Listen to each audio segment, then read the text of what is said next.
Hello everybody, it's been a while. I hope you're well. Happy 2026, happy, I won't say happy Armageddon, that's just a bad joke. Okay. I thought it was time for an update.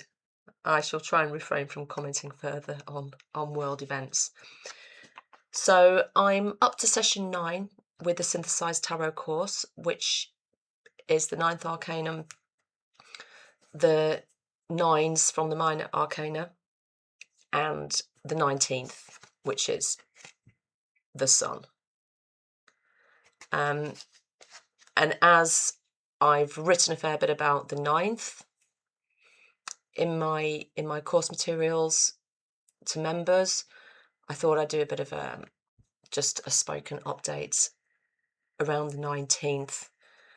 So the system, one of the systems that I'm using in the Synthesized Tarot course is the decad system of Vladimir Shmakov, whereby cards of the first 10 cards, the first decad, are paired with cards of the second decad. So this would mean that the first Arcanum, the Magician, goes with the 11th Arcanum, Force.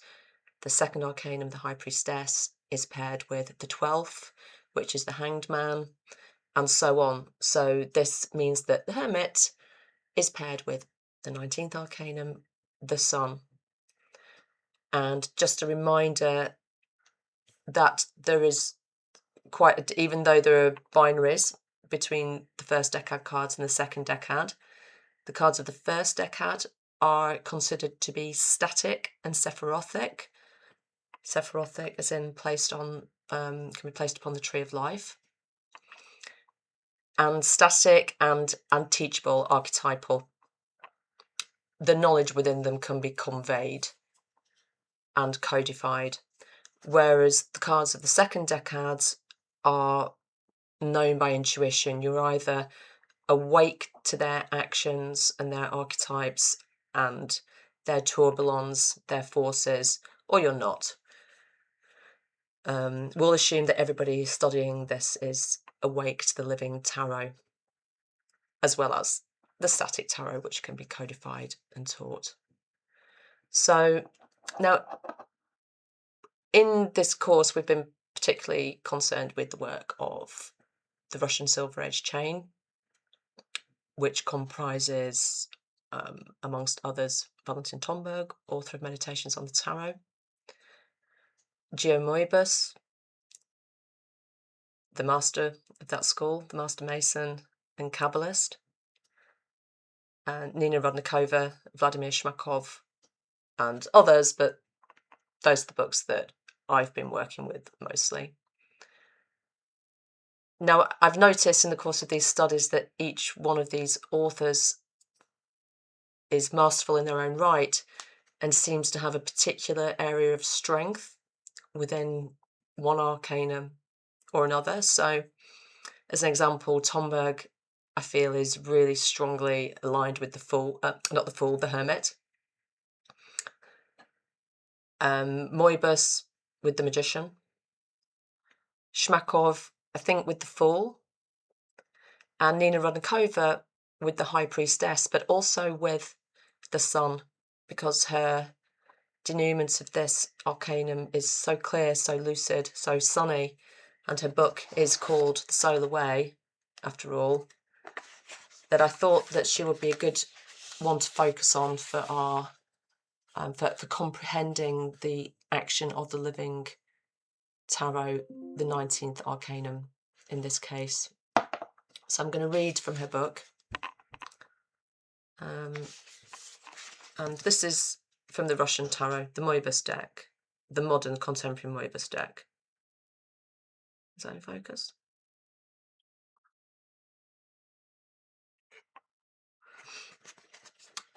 This symbolic picture depicts a low wall, in front of which there are two naked children. Bright sunlight falls, showering them with gold coins. Having gone through all the preceding principles, we return to the first, and we are again faced with the task to know and find ourselves. But thanks to the stages already passed, consciousness has acquired the ability of recognition of having felt the grace of the spiritual world and its aspiration to it. In addition, the consciousness has determined what it does not need. And objective knowledge has lost its value for the seeker, especially since all the combinations in the three worlds are still not covered. But the knowledge of the process of their formation led to the knowledge of their internal springs, that is, their essence, and interest in them disappeared. Consciousness will now have to either break through the roof or again descend into the lower layers under the power of illusory ideas created by humanity. To break through the roof means to detach from the earth, from a fish to become a bird, and direct your flight into the unknown, having support only in yourself. Of course, this transition marks a completely different stage of consciousness.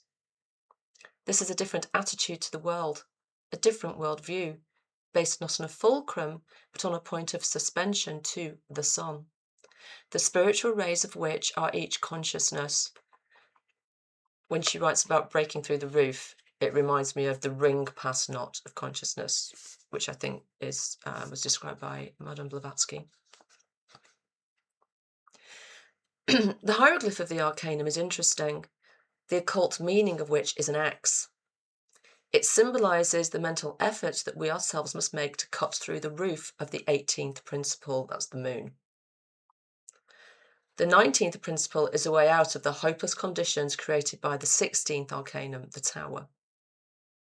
This is the principle of growing wings for flying to the above-ground spheres. The wings grew imperceptibly for the seeking consciousness during its work and wanderings through the Earth's movements. The spiritual axis of consciousness was strengthened by subjective work, overcoming obstacles, fighting for one's path. If only glimpses of the spiritual world can be found in the conditions of earthly existence, if all the knowledge formulated by the mental body of a person and received from the objects of the earthly worlds does not satisfy the thirst for truth, if the direct knowledge of spiritual values has not been obtained, and if the result of the search was a disappointment in the possibility of spiritual achievement, then the real achievement of these searches is the following: the separation of consciousness from the earthly spheres with the reflections contained in them, the readiness to find a way out of them at all costs, and the acquisition of extreme tension of will and spiritual aspiration to the spirit. Thus, moments of despair cause extreme tensions of the heart, mind, and will. They change the entire consciousness at once, elevate it to another level, from where a way out of the situation is observed. This state is symbolized by the hieroglyph of the axe. In it, all the forces of a person and all the subjective tension are directed to the desire to get out. If this exit from under the roof of the 18th principle occurs instantly or almost instantly, it means that it was prepared for a long time by the previous work. The state of consciousness of a person who has found such a guide by means of vehicles, that is, by mental, astral, and etheric physical body, cannot be identified with the imprints of knowledge and abilities received in those bodies. It cannot even identify itself with the axis of the will on which these bodies are built. The move is symbolized by the image of two naked children. The subjective eye of a human being is, as it were, thrown out of the earth waves in this tension. It is naked because it has thrown off the veils of all the achievements of the earthly guides. It is in the state of a child who has no experience in the world where it took off its clothes.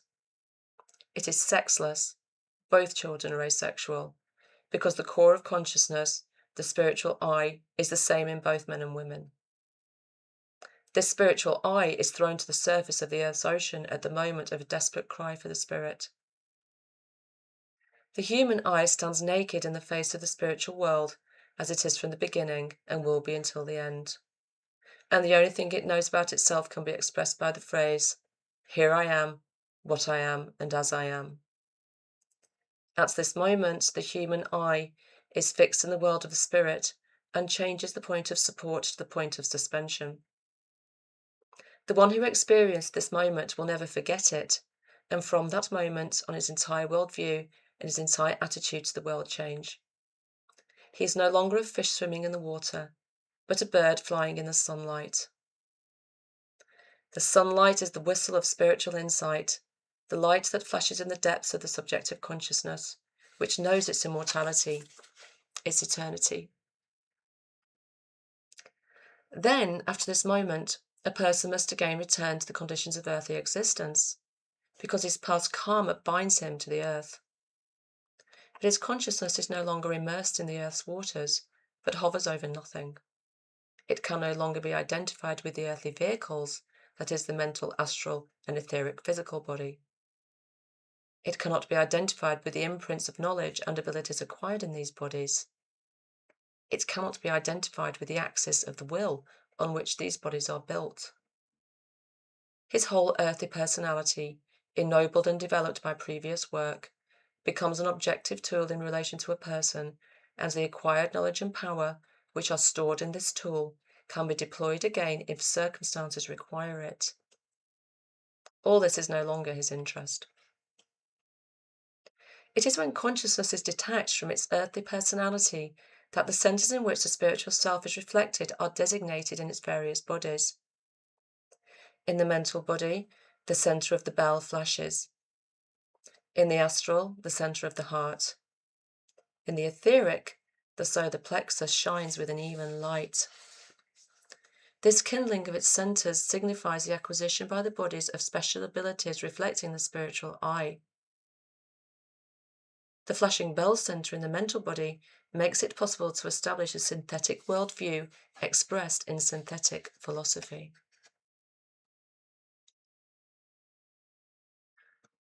This synthetic worldview is deeply different from all previous attempts in the same direction. The latter were all reduced to a more or less successful eclecticism, but a truly synthetic worldview based on the direct conduct of the spirit through all forms of its expression could not be established without a spiritual core. The synthetic worldview cannot be formulated because in each formula the dependence on space and time, that is, on the stagnant conditions of education, is limited and can only express a part of the general synthesis. Remember the living tarot? The synthetic worldview is subjective because it expresses the subjective connection of the I with the spiritual world. And at the same time, it is common to all who have found their point of suspension because it reflects spiritual unity itself. A synthetic worldview cannot be expressed in any teaching or any mental image, but at the same time it can partially result in any formula, depending on the circumstances, adapting to the environment. The synthetic worldview resides in the subjective core of consciousness and can adapt to any circumstances. All religious philosophical teachings are only separate facets of this diamond, in the center of which is the sunlight of spiritual truth. Thus, the 19th principle, igniting this spiritual core, sums up the last synthetic results of the work done in the mental body and replaces the ideometer processes of the mental plane with direct radiations on the surface of the spirit. Then these radiations are developed by the minds of the inhabitants of the earth in theory and teaching. That is why it is impossible to demand from the consciousness that has emerged from the earthly waters and is fixed in the spirit the development of a system and a doctrine. This would mean to occupy our forces with what people themselves can perform and interfere with the activity of consciousness by sending spiritual charges and establishing spiritual paths. This explains why the teachers of humanity have never been philosophers and taxonomists in our concept. It was as if they were throwing mental gold in order for people to melt it into coins themselves. The flashing of the heart center in the astral body gives one the opportunity to manifest the divine power, love, because a spiritual ray reflected in the heart is unselfish love. This is the center of all ethical emeticism, but this center flares up only when the astral body is put in order by all the previous work and the consciousness brought out into the solar spiritual light can be reflected in it. All the previous work was needed only for this purpose. Methods of creating astral vortices of the 15th principle, that's the devil. Methods of coercion of the 16th, tower. Intuition of the 17th, the star. ways of overcoming obstacles and fighting enemies of the 18th, the moon, straining various centers of the human psyche. All this disappears and is replaced by a powerful radiation of love. This love is the most powerful tool of psychic influence, giving everyone the best for him according to his capabilities and understanding. At the same time, love is the most powerful tool for fighting enemies and protecting against them. The love that flares up in the heart center is no longer a refracted, but a true sunbeam in the psychic world. Not an aspect of the earthly resonator of the sun, but the presence of the sun itself. In the personality itself, in its psyche, the presence of the sun harmoniously groups the entire planetary composition around itself, replacing the reflections of the planets with true penetrations of their rays into the psychic world of the personality.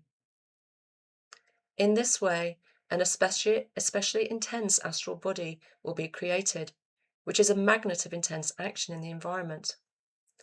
Such personalities do not need to go to people. People come to them freely, because the reflections contained in their psychic planetary composition are powerfully attracted by the real vibrations of the planets.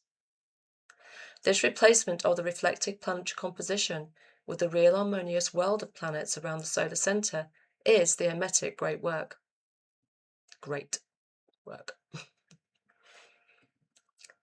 In the etheric body, the solar plexus has the ability to capture pure solar power.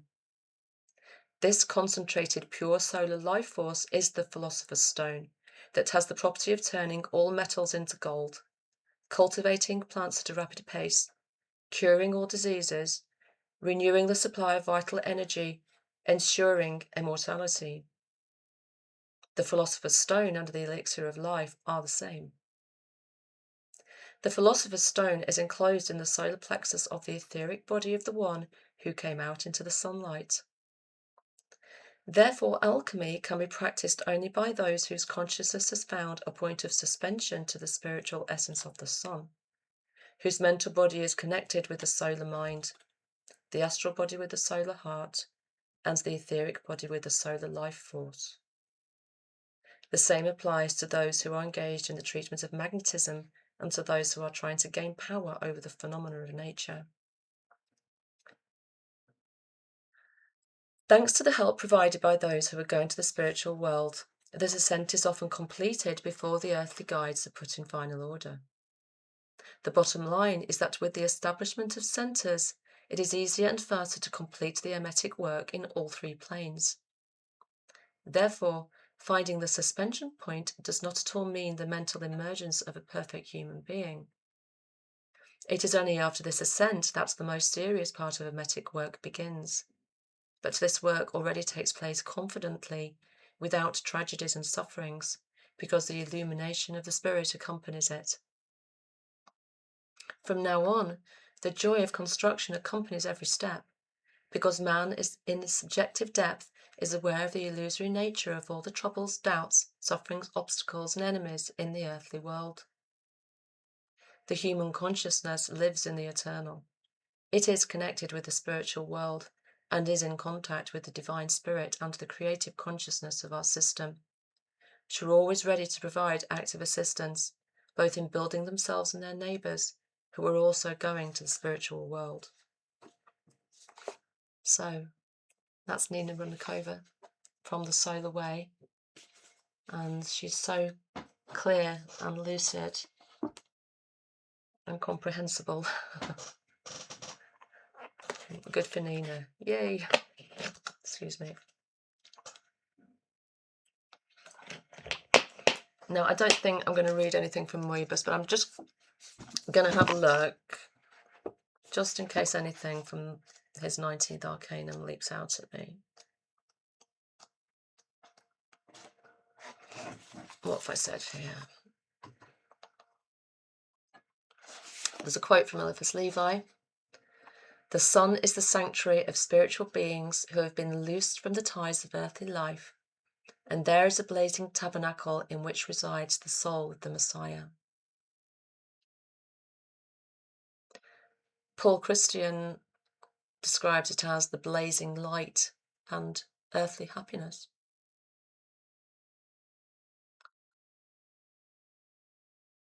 expressing the divine world, the supreme heaven, through the letter Kof, according to Paul Christian.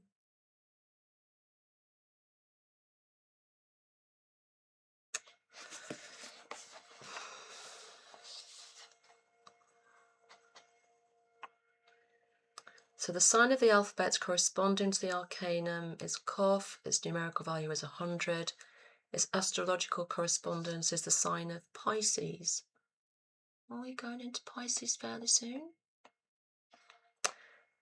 The hieroglyph is an axe to make an opening in the roof of the previous arcanum, giving access to the light. Yep, the ring pass not. This helps us break on through to the other side. The philosophical title is Eternal Light. And then he goes into his arithmetic deconstruction. I don't think I'm going to read all those.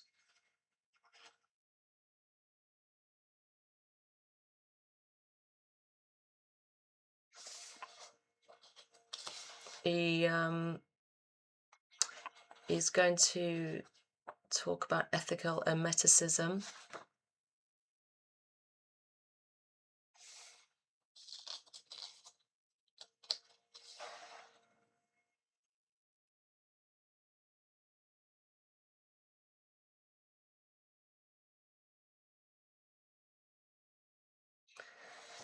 In order to form convictions in the field of emetic philosophy, first to separate faith from knowledge, and then to synthesize them in an harmoniousness. Thus, in ethical emeticism, one would have to be aware which impulses are of the higher triangle and which are of the lower triangle. A conscious receptivity to the principles from above and a capacity to evaluate dense manifestations of the lower must be developed. That's the work, of course, that Nina Roudnikova is describing. From the high comes to us the precept, love your neighbour as yourself.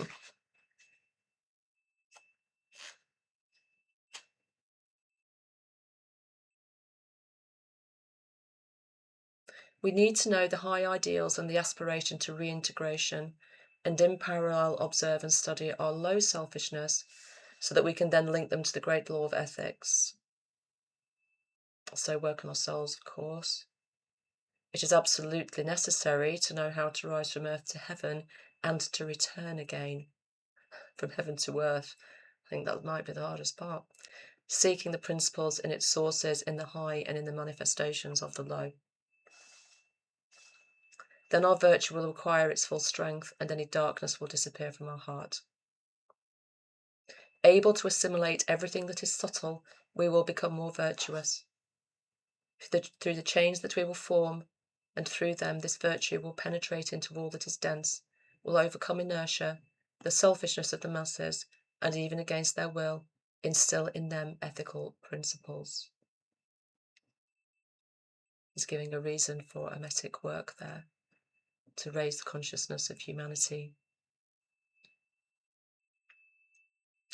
by raising it successfully yourself.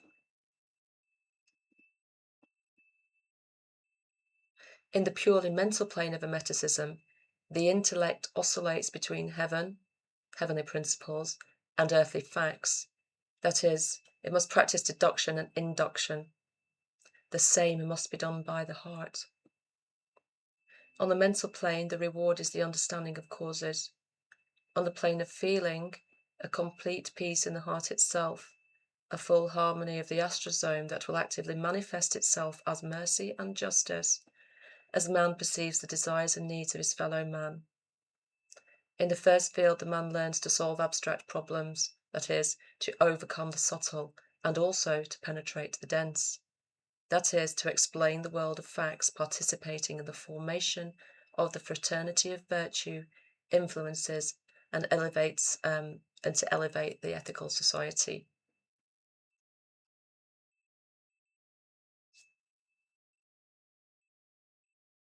And then he throws in something alchemical here. In both camps, we will find so-called wonders, closely linked with the cosmogony. Thus, the world was created. In both, there are the three main principles: the sulfur, active, of the aspiration to the heights, the mercury, passive, of the knowledge of the planes, and the salt, neutral, harmonization of the two preceding elements.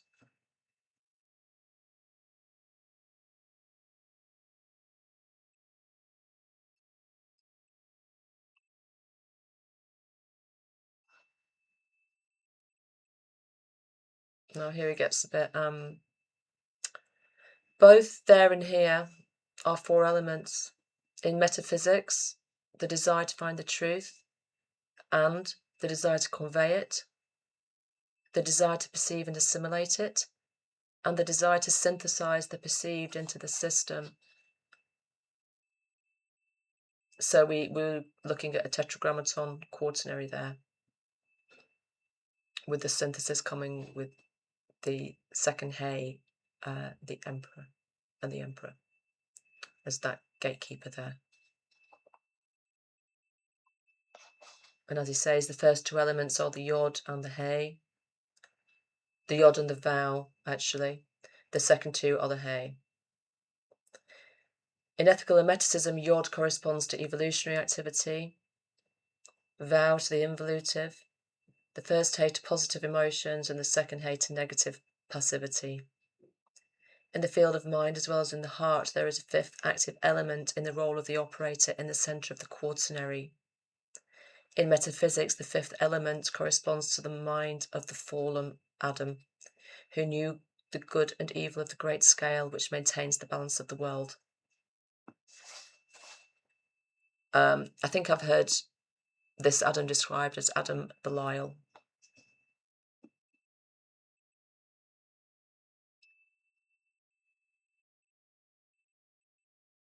So this Adam knew the good and evil of the great scale which maintains the balance of the world. In ethical hermeticism, the fifth element is the quintessence, that is, the will which governs the hermetic cross. In both there is the monad, able to achieve universal glory. Then there's a section on alchemy and preparing the mercury. I'm not going to read all this on alchemy,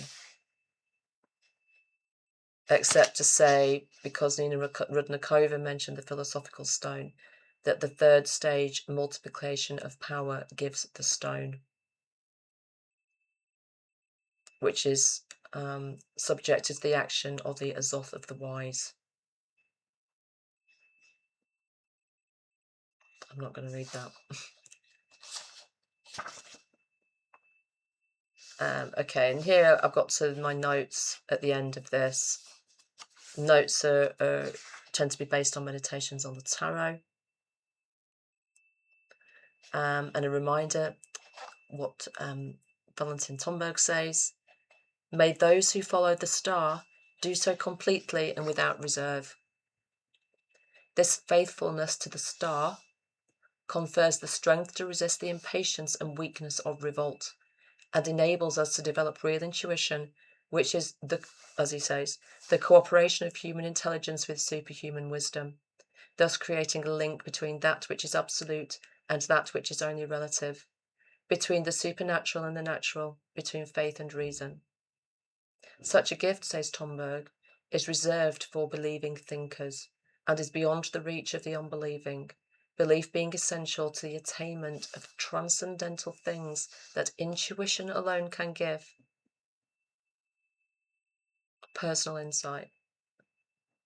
The sun is indeed the arcanum of intuition, of knowing how to raise creative and reflective intelligence and unite it with wisdom, an essential facet of the work of reintegration, enabling us to re-establish unity between the diminished light of human intellect and the absolute light of divine wisdom. This is accomplished not through a suppression of intelligence, but its intensification to the point of transcendent creativity, or alternatively, by a sunstroke, namely, the annihilation of intelligence by the brilliance of wisdom, which is a theme explored in the 21st Arcanum.